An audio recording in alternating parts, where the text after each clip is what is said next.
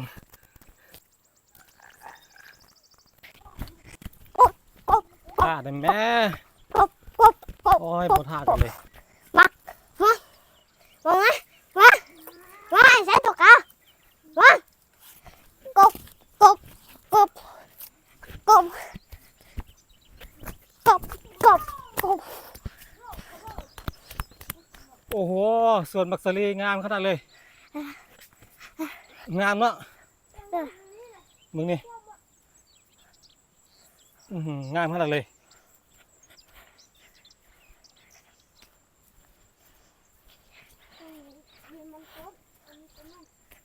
ทางนี้เป็นสีดำเนาะสีเขียวสีดำทางนี้ออกเหลือง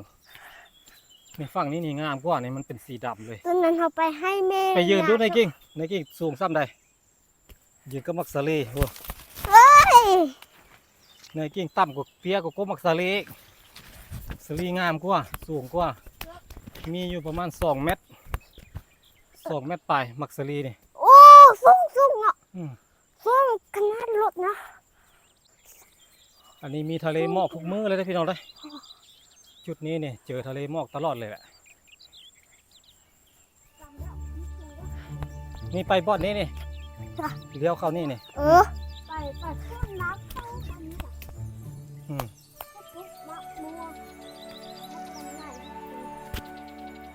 ไม่พายเหรอ อะต้ง อัดโต๊ะ อืม อัดโต๊ะมันพายวะบ่เคยได้ยิน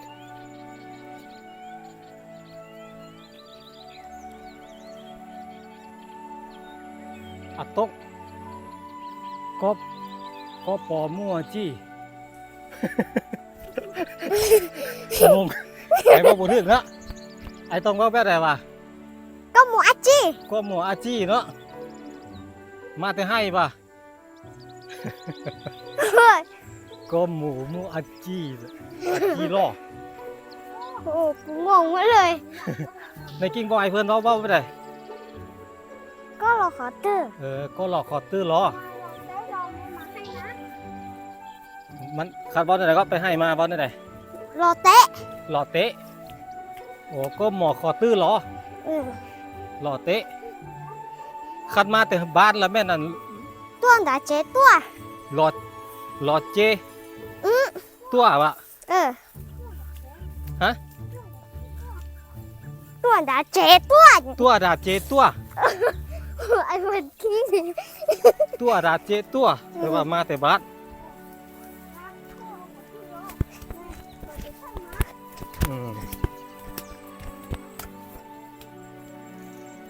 ก็รอขอตื้อเหรอ3 โมงเนาะพี่น้องเงียบไปเงียบมาก็พอได้อยู่นะกับบริยากเลย โอ้สวนมักสลีงามขนาดเลย ตัวจ่ายเตะยเตี้ย โอ้โหป้อท่วมหัวเลยงามมักสลีอยู่นี่ปีใหญ่เนาะมันงามเด้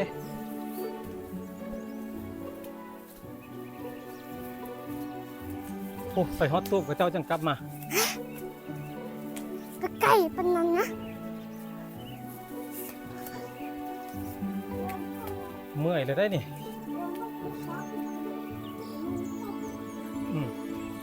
ผู้มักสลีฝากทางฝากห้วยผู้กำลังงามจะปลูกมักสลี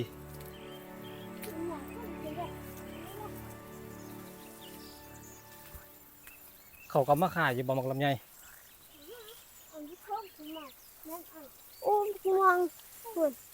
เงินดีกว่าที่พี่มองเลยมองเขาเหมื เก่ อง น ข้างห กั ลั น งเลยเด็กน้อยนี่ย่างน้ำเขาน้ำดอย ตัวแล้ว โอ้โหอันนี้เป็นสวนมันต้นตัวนี้สวนมันสำปะหลัง มาตั้งเกะตั้งเกะตั้งเกะตั้งเกะเยอะตั้งเกะตั้งเกะตั้งเกะตั้งเกะเอาไปเอาหน่อย ชาวบ้านที่นี่เพิ่นก็จะเฮ็ดให้เฮ็ดสวนเด้อพี่น้องเป็นรักปลูกมันต้นนี่หาก็มี nó หาก็ có มีได้2 ปี nó 3 ปี hay นี้ chả bốc cho con เพ này ราะว่ามันหาก็เริ่มเข้ามาโรงงานมันต้นพี่น้องแต่เก่าบ่ได้มีได้มันต้น rú rung ở đây ส hả มัยก่อนก็เจ้าสิปลูกแต่มักเดยแล้วก็มักสาลี่เป็นพืชเศรษฐกิจหลักๆของ rú rung คนที่อาศัยอยู่แถวนี้เลยก็ว่าได้ตรงพี่น้องเนาะ100%เลยสมัยก่อน rú rung แต่ว่าร่วมเรื่องแบบผักหลังๆมานี่เริ่มหันมาปลูกมันต้นแดดแต่ราคาบ่ดีก็เริ่ม ha บ่ค่อยปลูกปานใดตกมาปีนี้เขาเจ้าก็เริ่มมาปลูกอีกละปอมันคือเตี้ยแท้อันนี้ mua เฮ้อ dạ có mua ไปเข้าไปเบิ่งดูมันมีหยังอยู่ในอะ nó lên kịp xuống ไปเข้าไปหัวไปซะ mua เข้าไปได้เพิ่นน่ะโอ้คือมันเฮ็ดเตี้ยแท้อันนี้เตี้ยเนาะ tao nên ai vừa nhầm kín เขามากินข้าวอยู่นี่แหละตอนนั้นเนาะ cặp bạch tú mò chấm hoa nòn như thế อืมโอ้เตี้ยขนาดเลย เถียงนาเตี้ย tao nên họ bay kín khâu ngần ลมมันจังบ่เข้า ơi quay เจ้าเฮ็ดแบบเฮ็ดให้มันเตี้ยแบบบ่ให้ฝนมันสาดเข้ามาเด้ ai vừa hai tu thươngเป็นhai khoác gọ จัก hai เลย tu du thương ให้น้องแก้ว น้องแก้ว แก้วท่อ นี่ ตอนนั้นมันยังไปกินเขา ให้เขาเจ้านี่บ่ได้มีเล็กตะปูอะไรพี่น้องได้ กินมัด มีแต่เอาตอกมัดตอกไม้ไผ่เอาไม้ค้ำไว้นี่ดิคือแบบนี้นี่ใส่ไม้ค้ำไว้แบบนี้เอาไม้ค้ำไว้แล้วก็ตอกมัด เตี้ยขนาดเลยเนาะตุเตี้ย วัดขึ้นแรงตอนนั้นเขายังขึ้นได้มันตัวนี้เงาเนาะมันคืออันนี้ อันนี้นี่เขาเจ้าสิให้อันเฮ็ดให้ฮอดแต่แถวนี้นะพี่น้องนะขึ้นไปจอมภูเพิ่นเริ่มบ่ให้ละทางเมืองเพิ่นบ่ให้ เพราะว่าเอาไว้เฮ็ดเป็นป่าต้นน้ำบ่ให้บุกเบิกบ่ให้อัน ถึงมันมีน้ บ่ให้บุกลุกอยู่เทิงมันมีน้ำเด้ ำ น้ำ ถึงก็มี น้ำที่ชาวบ้านที่เขาเจ้าใช้ประจำอยู่อันบ้านผาซางก็จะใช้น้ำอยู่อันภูหน่วยนี้เลย น้อยนี้กับน้อยถึง แล้วก็หน่วยเทิงพุ่นเนาะผาซางพุ่นนำเด้ น้อยถึงออกน้ำไล่ก็มีอยู่ห้องมีอ่างก่อยเพื่อนอ่างอันนั้นอยู่ทางพูนก็มีอยู่ทางถึงก็มีให้ก็กงในเข้ามาของสาลีได้ยินหมูป่า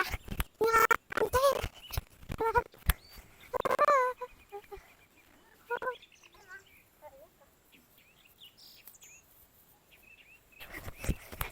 เฮ้ยของสาลีได้ยินหมูป่างามเท่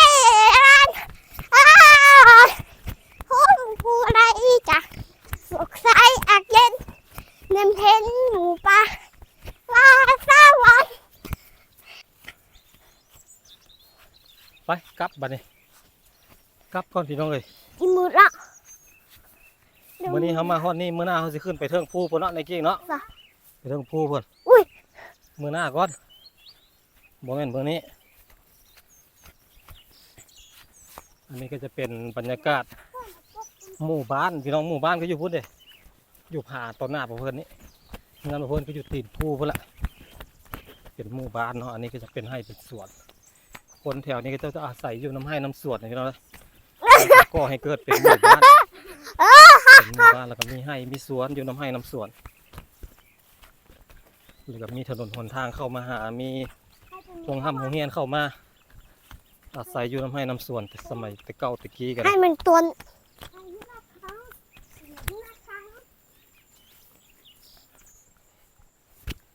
ฟันดาบตัวมือแต่รูปปูต่อแต่รูปปูต่อฮะเอไม่ใช่ดูดูนะครับ Đường gọi là sao? thay để có bóc cưng có Trời. Rồi, cái bóc á tiếp tục cho. Nãy tôi vô ra nãy rồi rồi. Rồi. เรามาแต่ใส่ในเก่ง ฮะ เจ้ามาแต่ใส่ Đó tôi vô Hà Nam mà ไปให้มาป่ะ Ừ. อันไม่ยังอยู่ในกระเป๋าฮะ Cái gì nè อืม Được thế เผ็ด หมักเพชร อืม โอ้เอาลุงมาขายป่ะ Được thế เอาไปขายเนาะ Ừ. Được thế đó ขายตลาด อืม เป้หมักเพชรลุงมาขาย Ừ. โอ้เก่งเนาะพอเท่าเนาะเจ้าก็ได้ย่างเนาะ Ôi nhăn cặn tèo ย่างเก่งขนาดเลยพี่ลึกว่าเราแข็งแห้งอายุจักปีแล้วพอเท่า Kiaจะช่วย หูเลย ใช่อันนั้นก็ว่าแท้ หูวันเดือนปีเกิดเลยเนาะประมาณ70ฮอดแล้วป่ะ เทนอุ้ยเทน Tèo 70ปลายแล้วเนาะโอ้ยังแข็งแห้งอยู่ได้นี่70ปลายสิเข้า80เลยนะย่างได้สบายเลยย่างไปน้ำพุน้ำดอยแข็งแห้งคนบ้านเฮาน่ะ บ่ กินพักกินมี่กินอันนี้แล้วก็ย่างออกกำลังกายนี่แข็งแห้งนั่งนอนอยู่ละล่าก็บ่แข็งแห้ง Thôi đi về đây con dục về đây à อยู่บ่เป็นเนาะ Ừ. เฮาเคย Ra rồi. เฮาเคยเฮ็ดเวียกเนาะ Ừ. แล้วบอกว่า Đây có แล้วบอกว่าอยู่ละล่านี่อยู่บ่เป็นแล้วว่า ไปก่อนเด้อ คนเคยเฮ็ดเวียก